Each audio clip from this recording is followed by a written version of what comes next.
avez sûrement entendu parler, ce projet fait partie des gros projets pour la commune de Castellane pour les 3 prochaines années, alors que ce soit dans le bilan de l'année dernière ou dans les prospectives des années futures, le maire évidemment l'évoque assez régulièrement, la communauté de communes du Moyen-Verdon aussi, le projet de revitalisation centre-bourg.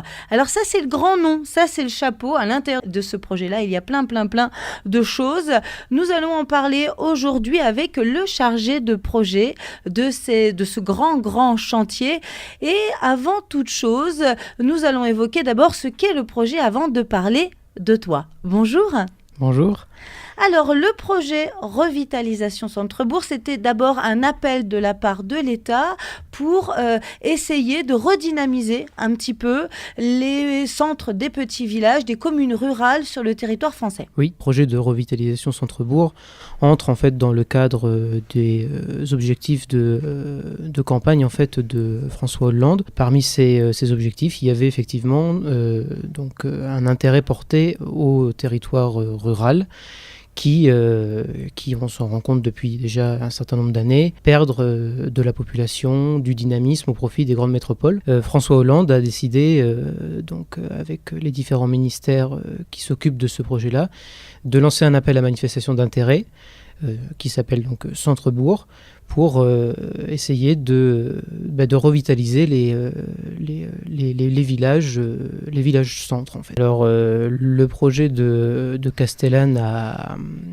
été retenu parce que je pense qu'il était assez diversifié dans les stratégies qui allaient être mises en place pour redynamiser le village. Donc sur 3 thématiques principales notamment, le projet repose en partie sur l'amélioration de l'habitat, qui est quand même un point conséquent, le développement, l'amélioration des espaces publics et des services publics, et le développement économique, donc à travers le commerce, l'artisanat et le tourisme bien sûr, qui est quand même une des thématiques principales pour la commune. Alors, ce qui veut dire que le point fort du projet de la commune de Castellane, ça a été justement de prendre les possibilités dans leur globalité. Dire qu'on va essayer d'améliorer en prenant toutes les possibilités pour arriver à notre but. C'est ça, il fallait diversifier en fait les thématiques pour parvenir à la revitalisation et pas se concentrer uniquement sur l'habitat par exemple. Depuis le développement durable, l'économie, le social, l'accessibilité handicapée, aussi, prend une bonne part là-dedans. Et encore, j'en oublie, le logement saisonnier, un endroit aussi intergénérationnel, aussi des logements pour les seniors qui vont être faits à Monaco. Tout ça, c'est tout réhabilité là. Donc moi je pense que c'est surtout ça, c'est parce que ça visait, il y a l'habitat, mais ça mettait... Oui, c'était plus large que ça. C'est structurant, c'est un projet structurant en fait. Alors, on a été retenus. Oui. Voilà, il y en a 2 dans la région PACA, oui. Un dans les Hautes-Alpes, un chez nous. Oui. Donc, il y a eu ton embauche. Oui. Voilà, et une enveloppe qui est allouée à ce projet. Cette enveloppe doit servir à quoi ? Alors, il y a 2 temps en fait. À l'issue de la signature d'une convention donc entre le maire et la préfecture, qu'on appelle convention FNADT, Fonds national pour l'aménagement du territoire, cette enveloppe-là, elle sert uniquement à des dépenses de fonctionnement. C'est-à-dire que mon salaire, le salaire des animateurs thématiques qui vont être recrutés, les études qui ont été menées jusqu'à présent sur la commune. Cette enveloppe-là, elle sert uniquement à ce type de dépenses. Et par rapport à la communauté de communes, l'engagement, c'est lequel alors ? Forcément, je veux dire, directement, on travaille ensemble sur des projets communaux et intercommunaux, mais après, dans un deuxième temps, il peut y avoir une vie au niveau du territoire. D'accord. De toute façon, on voit par rapport à l'habitat. Par rapport à l'habitat, ça va toucher pas que Castellane, tout le territoire de la communauté. Le territoire totalement sera au niveau au départ de tout ce qui va être les études, va y avoir le territoire de la communauté de communes qui va être pris en considération aussi dedans ? Tout ce qui concerne l'habitat. D'accord. C'est énorme, hein, parce que Après, indirectement, très vaste, hein. on travaille nous sur la maison de produits du pays directement au niveau de la Oui, oui. Donc à ce titre-là, on est forcément associé. là, il faut comprendre que tout projet, quel qu'il soit, on devrait logiquement avoir presque ou à hauteur de 80% de subventions. Pour l'acquisition, pour n'importe quel projet que ce soit par rapport à... Bon, Il y a des cas, ça sera 70, des cas 80. c'est déjà important. Hein. C'est énorme. Aujourd'hui, c'est énorme. Et donc ça, c'est sur 3 ans. Hein, le poste sera financé 3 ans. Et à l'issue de ces 3 ans, il y a bien évidemment des dépenses d'investissement. La commune va devoir faire, et même au cours de ces 3 ans, hein, ça commence dès, ça commence dès le début. Hein, mais la phase opérationnelle arrivera un peu plus tard. Hein, et les montants alloués iront jusqu'à 6 ans. Dans la deuxième partie, une fois qu'on enlève tous les fonds de fonctionnement et puis tout ce qui est aussi études, il va donc y avoir une deuxième enveloppe. Oui, alors disons que ce sera le financement des projets d'investissement se fera sur une multitude de subventions de l'État, la région, le département et d'autres entités territoriales comme le pays et alors également des enveloppes dédiées au projet de revitalisation des centres-bourgs pour les lauréats, mais pas uniquement. Hein, certaines seront dédiées qu'aux lauréats et d'autres non. Voilà, et des enveloppes assez conséquentes de la part de l'État. Ce qui veut dire que le fait que l'on rentre dans ce projet centre-bourg et que toutes les études soient préfinancées, entre guillemets, ça facilite l'obtention de subventions pour la suite ? Eh oui, c'est un prérequis obligatoire. C'est ça. Un prérequis obligatoire. Il faut faire des études pour justifier la demande de subvention. Sinon, c'est pas envisageable. D'accord. Donc, ça donne une légitimité à cette demande de subvention. Exactement. Donc, ce projet centre-bourg est acté. La commune part dans le projet et tu arrives. Qui es-tu ? Oui, alors j'ai été recruté en début juillet 2015. J'ai une formation de géographie. Hein. J'ai suivi tout mon cursus universitaire à l'université de Caen, en Basse-Normandie.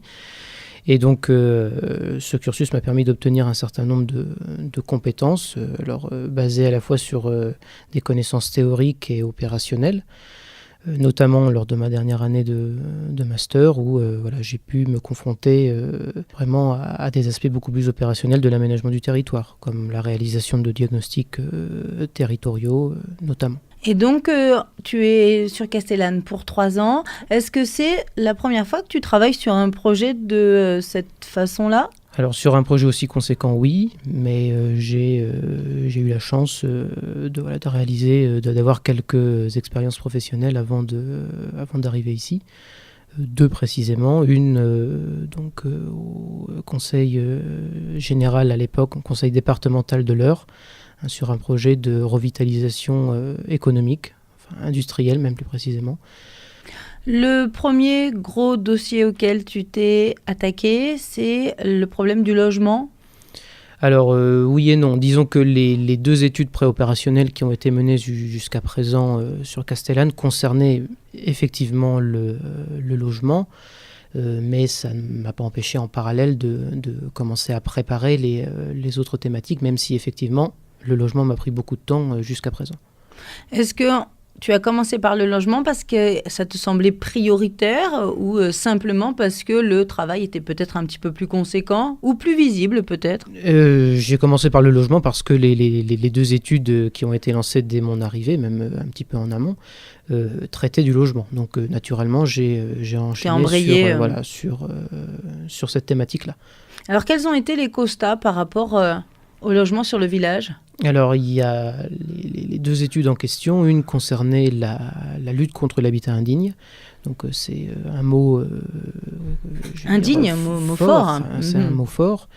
Alors, ça reste qu'une appellation. Hein. Il faut creuser un peu plus pour en connaître le sens. L'objectif de cette étude, c'était de dresser un diagnostic de l'état du bâti et des logements sur Castellane, de savoir si s'il y avait des logements qui présentaient un certain nombre de dysfonctionnements. Et grâce à cet échantillon, l'évolution de cette étude sera d'essayer de résoudre ces dysfonctionnements pour améliorer de façon globale la qualité du logement à Castellane.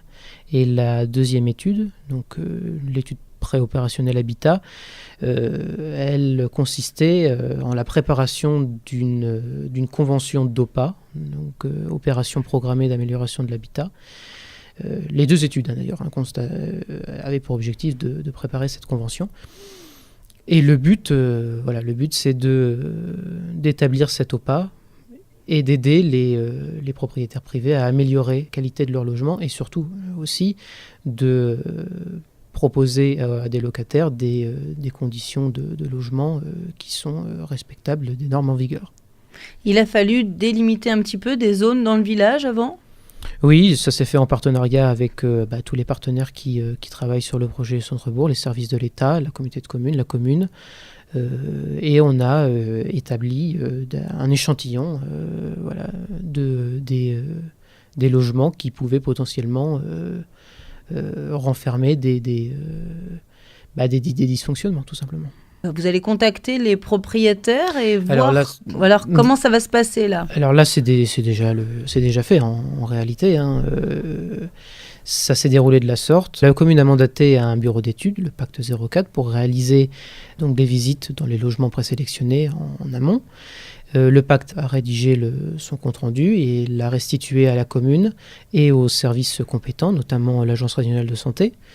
Et en constatant les différents dysfonctionnements, la commune et les services de l'État ont explicité la nécessité de faire telle ou telle action sur ces logements-là.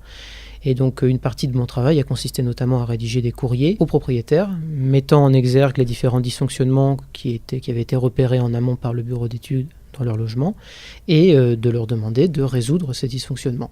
Voilà, avec la possibilité, bien sûr, de soutien financier. Alors, de soutien financier, oui, en contactant les services de l'ANA, qui sont compétents dans le domaine, pour leur répondre et pour leur dire, sur tel type de dysfonctionnement, vous pouvez bénéficier de tel type de subvention. Mais c'est une incitation à faire des travaux. Alors, oui et non, tout dépend de la gravité des dysfonctionnements. Il y a certains dysfonctionnements qui doivent être résolus parce qu'ils peuvent... Comme quoi ? Alors, comme par exemple, si on s'aperçoit qu'il y a des traces de moisissure et qu'elles ne sont pas anciennes, des traces de moisissure avérées parce que il y a un problème de chauffage, parce qu'il y a une mauvaise isolation des menuiseries, autre problème, par exemple un garde-corps au niveau des fenêtres qui ne serait pas suffisamment élevé, qui provoquerait un risque de chute.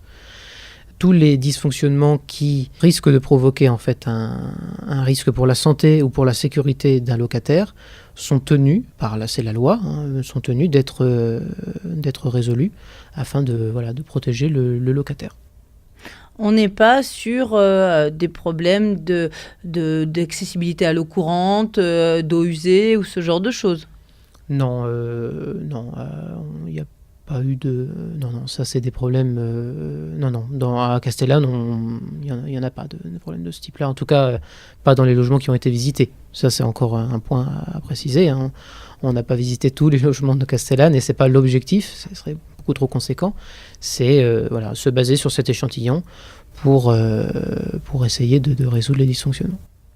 Donc, c'est une incitation ou une obligation ?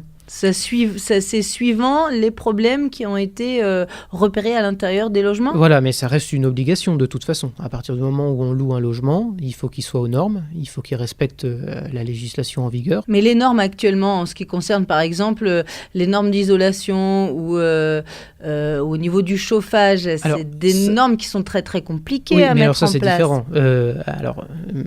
Un mauvais chauffage, si on constate qu'il y a un réel risque parce que ça cause de l'humidité, parce que l'isolation au niveau des fenêtres n'est pas suffisante. Si ça cause un risque pour la santé, là effectivement il y a une obligation de résoudre ce risque-là. Mais on ne peut pas obliger les gens à isoler leur bâtiment. Non. Il faut vraiment constater le risque pour la santé ou la sécurité de l'occupant. D'accord, donc là c'était la première partie de ce projet-là, c'était de voir quels étaient les problèmes au niveau d'un certain nombre d'habitations sur la commune et essayer d'influer sur des travaux qu'il serait nécessaire de faire ou obligatoires. Voilà, et alors le but aussi, c'est bien évidemment de constituer cette fameuse OPA. Là, dans un premier temps, on a expliqué aux propriétaires les différents dysfonctionnements et à l'issue de ça, ils sont tenus bien évidemment de résoudre ces dysfonctionnements. Et la constitution de l'OPA permettra ensuite d'accompagner de façon beaucoup plus constructive les différents propriétaires et même ceux dont les logements n'ont pas été visités, mais qui peuvent, pour certains, bénéficier, compter des dysfonctionnements et donc bénéficier de subventions. Ça, voilà, c'est l'objectif. C'est pas simplement de mettre en exergue un certain nombre de problèmes. C'est aussi d'accompagner les gens derrière pour qu'ils les résoudent. Alors, dans un avenir proche, ce serait pour qu'il y ait de nouvelles personnes qui s'installent dans ces beaux appartements tout bien et tout salubre, ou est-ce que c'est pour faire en sorte que des personnes qui éventuellement habitent sur les périphéries reviennent habiter au centre du village? Est-ce que c'est pour avoir une offre saisonnière qui est plus intéressante et moins en courant d'air? Alors là, il y a beaucoup de choses. Les gens qui occupent actuellement les logements, de plein droit, doivent rester dans leur logement. Il n'y a pas et c'est pas parce qu'on va rénover un logement et c'est même surtout pas ça, c'est que les locataires qui l'occupent doivent partir. Concernant les saisonniers, c'est une autre thématique. Ça fait partie effectivement du projet de revitalisation du centre-bourg. Castellane vit de la saison, notamment la saison estivale, où la population croît de façon considérable. Et effectivement, un des objectifs de ce projet de revitalisation du centre-bourg, c'est de s'intéresser à ces saisonniers, de savoir quels seraient leurs besoins en termes de logement et de voir ce qui peut être mis en place sur la commune, savoir s'il y a un travail en particulier à mener auprès des propriétaires, savoir si la commune doit envisager de la construction de logements pour les saisonniers. Tout ça, c'est des questions qui vont devoir être creusées et ce sera notamment l'objectif du premier animateur thématique que la commune va recruter, qui commencera sa mission le 28 mars. En ce qui concerne les bâtiments communaux, quels sont les projets à venir? Alors, il y a de gros projets à venir concernant les bâtiments communaux. Donc, il y a, depuis bien avant mon arrivée, le projet de création de maisons de produits de pays. OJA. Voilà. Donc alors, pour les auditeurs, c'est la grosse maison qui se trouve à la sortie de Castellane à droite quand on va direction le Grand Casino, qui est occupée en ce moment par les services techniques de la commune. Donc un deuxième projet, c'est le déménagement de l'Office du tourisme, donc qui se situe actuellement au niveau de la rue Nationale et du boulevard Saint-Michel, à l'angle précisément de la rue Nationale et du boulevard Saint-Michel. L'Office du tourisme déménagerait dans l'actuelle Maison Nature et Patrimoine avec une extension bien sûr du bâtiment pour pouvoir accueillir toutes les personnes qui travaillent à l'office. Un autre projet, c'est la réhabilitation de l'ancienne sous-préfecture, donc un immeuble qui se situe rue Nationale également, au centre cette fois-ci. Alors le projet, dans le cadre de ce projet, on envisage d'installer au rez-de-chaussée un service public qui n'est pas encore déterminé, et dans les étages des logements dédiés aux personnes âgées. Avec donc un ascenseur ? Il y aura bien évidemment un ascenseur. Si on décide d'installer des personnes âgées, il faut forcément envisager l'installation d'un ascenseur. D'accord. Et au niveau, j'allais dire, de la voirie, parce que dans cette rue Nationale, c'est un peu ça qui est compliqué, dire qu'on a du mal à circuler sur ces petits trottoirs, les travaux sont difficilement envisageables. Quand on est en poussette, j'imagine pas, en fauteuil roulant carrément, je vous le raconte pas. Est-ce que ça fait partie des choses sur lesquelles tu peux influer aussi ? Oui, le projet de revitalisation, on l'a vu tout à l'heure, de Castellane avait comme particularité, c'est probablement pour ça qu'il a été sélectionné, de traiter différentes thématiques, le logement, donc le logement, l'habitat, l'espace public et le développement économique.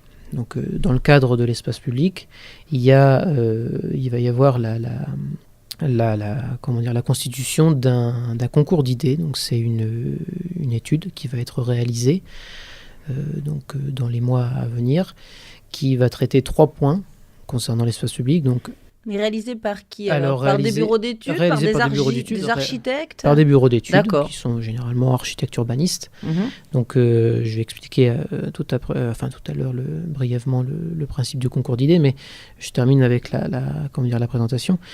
Cette étude du centre ancien, elle concerne l'espace public, la circulation et le stationnement. C'est les 3 thématiques de cette étude qui va commencer incessamment sous peu. Qu'est-ce que l'on entend par espace public? Alors la place Marcel Sauvère, la place de l'église, mais tout également, la placette des Tilleuls, par exemple, les places plus petites, qui ne sont pas forcément facilement identifiées. Le but, c'est de donner de la lisibilité à la fois aux habitants de Castellane, mais aussi aux touristes, puisqu'on l'a dit tout à l'heure, Castellane vit énormément de la saisonnalité, et du coup, c'est d'essayer d'apporter plus de, on va dire, lisibilité au fonctionnement urbain de Castellane. On s'aperçoit par exemple que le parking Saint-Michel, donc le parking qui est situé à côté du collège, c'est ça. Donc c'est un parking conséquent, il y a énormément de voitures qui s'y stationnent l'été, et aujourd'hui il y a la principale on va dire, sortie pédestre de ce parking, c'est par le boulevard Saint-Michel. Or, il y a un autre passage qui est très peu connu, qui est entre le collège et les impôts. Voilà, c'est ça. Voilà. Alors, c'est sûr que c'est un passage qui est anxiogène vu l'étroitesse de la voie de circulation, mais voilà. Et dont l'ouverture est encombrée par les poubelles. Et aussi. voilà, exactement. Donc le but des 3 bureaux d'études qui travailleront à cette étude sera de nous apporter des solutions aux différentes problématiques qui ont été en amont soulevées dans le cahier des charges. Et voilà, ils devront nous apporter des solutions. Et le concours d'idées, donc c'est un dispositif qui a été proposé par la DDT, la délégation départementale des territoires. Et donc le but de ce concours d'idées, c'est dans un premier temps de demander à 3 bureaux d'études qui ont déjà été sélectionnés de travailler à une esquisse d'aménagement, donc c'est leur parti pris en fait. Voilà comment est-ce qu'ils envisagent Castellane suite aux règles qu'on leur a imposées dans le cahier des charges. Très prochainement, il va y avoir la restitution de ce concours d'idées et le jury devra sélectionner un lauréat. Et ce lauréat-là, va donc peaufiner son projet. Il aura un certain nombre de mois pour approfondir ce projet et nous apporter la restitution finale. Ce sera donc déjà de nous présenter son projet détaillé et en plus de nous donner des montants de ce que coûteront les travaux. Et à l'intérieur de ce cahier des charges, il y a donc, les parties piétonnes de la rue nationale. Ça fait partie des 3 thématiques. On a dit l'espace public, la circulation et le stationnement. Donc la circulation, c'est bien le principal circulation problème. Autant voiture que pédestre quand on parle de circulation. Oui, bien sûr. Enfin voilà. Et puis quand bien même on parlerait pas de circulation pédestre dans la thématique circulation, ça viendrait automatiquement dans l'espace public. C'est inenvisageable d'exclure la circulation piétonne. Ça fait partie intégrante de ce qu'on défend de plus en plus aujourd'hui, les mobilités douces. Donc c'est bien sûr intégré. Et la principale problématique à Castellane sera bien évidemment d'essayer de trouver des solutions. Je dis bien essayer, le but c'est d'avoir des idées, de résoudre le problème de circulation au niveau de la rue nationale. Alors peut-être que l'idée qui a été controversée depuis plusieurs décennies, je dirais, de mettre la rue nationale en sens unique, va revenir dans ces projets. On verra bien ce que nous proposeront les bureaux d'études. Après, il y a éventuellement une rue superposée. Ça peut faire son effet aussi. Donc là, on est dans la partie aménagement vraiment du territoire au niveau autant de la circulation, des stationnements que les espaces de vie pour tout le monde. On a traité tout à l'heure de la partie habitat. Dans ce projet-là, il y avait donc une troisième partie qui était autour de... alors, j'allais dire de l'aide, ou en tout cas du fait de favoriser le développement économique à travers les commerçants, les artisans et la saisonnalité. Oui, le développement touristique de façon générale, donc ce qui inclut effectivement la saisonnalité. Alors, il y a bien évidemment des fonds qui seront alloués à la communication autour de cette thématique-là. La commune envisage de s'entourer de professionnels, donc, notamment par le biais de la CCI, pour... donc la Chambre de commerce et de l'industrie. La Chambre de commerce et de l'industrie, exactement. Et pour apporter un soutien en termes d'animation aux commerçants, artisans, artistes également. Il s'agira aussi pour la commune de trouver d'autres solutions pour essayer de redynamiser ce commerce. En tout cas, l'activité économique, je dis le commerce, mais ça concerne l'activité économique en général. Pour l'instant, voilà, ces solutions, il faut y réfléchir. On n'a pas encore tous les éléments, tous les tenants et les aboutissants de ce qu'on peut imaginer pour redynamiser ce commerce. Moi, je trouve dommage, après, c'est peut-être une vision très personnelle, que l'on oppose très souvent, et même trop souvent, les personnes, les projets que l'on peut faire pour les personnes qui vivent sur la commune à l'année et les projets que l'on peut faire pour les personnes qui viendraient que pour la saison d'été, que ce soit les touristes ou éventuellement les personnes qui viennent travailler. Alors que je pense que dans l'absolu, les projets devraient répondre à une attente qui est collective et non pas à mettre les choses en opposition. C'est toute la difficulté en fait de traiter ce point-là, c'est-à-dire que on ne peut pas nier ni renier le fait que Castellane fonctionne principalement sur cette saisonnalité. Et c'est extrêmement difficile de changer les mœurs, d'étendre la saison touristique. C'est des mécanismes qui sont très complexes et il faut bien sûr essayer de trouver des solutions, mais en même temps ça mettra, si jamais on parvient à trouver les bons mécanismes qui seront qui impulseront ce changement, ça mettra énormément de temps à se transformer, si tant est qu'on les trouve, une fois de plus. Alors, ça peut être autant dans l'aide à l'installation de nouveaux commerces, nouvelles personnes, où tu parlais d'artistes tout à l'heure. C'est vrai qu'il y a très très peu maintenant à l'heure actuelle d'artisans, par exemple, sur la commune. Il y en a eu beaucoup plus. Donc, ça peut être autant l'aide à l'installation que l'aide à la continuité, éventuellement, de quelque chose qui est déjà là. Mais vous allez forcément vous heurter à une espèce de crainte de concurrence. Oui, mais ça c'est indéniable. Je veux dire, je pense que c'est partout pareil. Après, on peut réfléchir, on peut travailler aussi, bien évidemment, c'est l'objectif, travailler par le biais de groupes de travail, par exemple, à déterminer. C'est encore qu'au stade de projet. On peut tout à fait envisager une coopération entre les artisans commerçants, qui soient là à l'année ou simplement en saison, sur effectivement savoir qui pourrait être fait, quel mécanisme on pourrait mettre en place pour éviter ce phénomène de concurrence et pour retrouver des solutions pour redynamiser l'activité économique à Castellane. Et ce sera d'ailleurs probablement, c'est encore au stade de projet, une des missions d'un autre animateur thématique qui sera recruté le moment venu, qui aura pour fonction effectivement en partie de travailler sur le développement économique à Castellane. Voilà, on s'entourera d'une personne qui a les compétences pour nous apporter des idées dont on n'aurait pas forcément. En fin de compte, à l'heure actuelle, on en est là pour un petit peu tous les projets. On est dans la tempête de cerveau.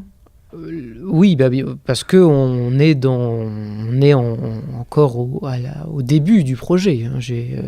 C'est important de d'avoir d'avoir conscience que c'est un projet qui mettra du temps à se concrétiser.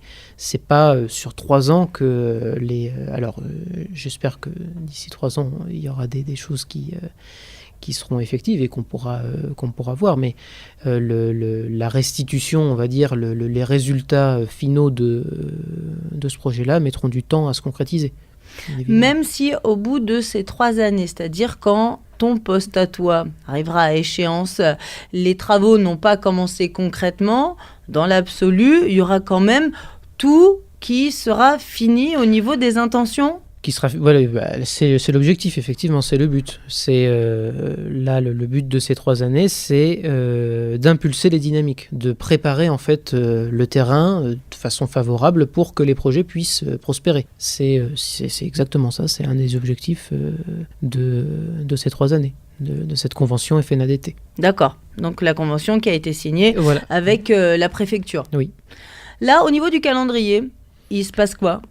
Alors, donc, tu parles d'animateur thématique depuis tout à l'heure. Oui. Normalement, tu dois être rejoint très très prochainement, dire fin mars, début avril. C'est ça. Voilà, par quelqu'un qui va venir t'aider justement à faire un diagnostic sur l'habitat. Oui.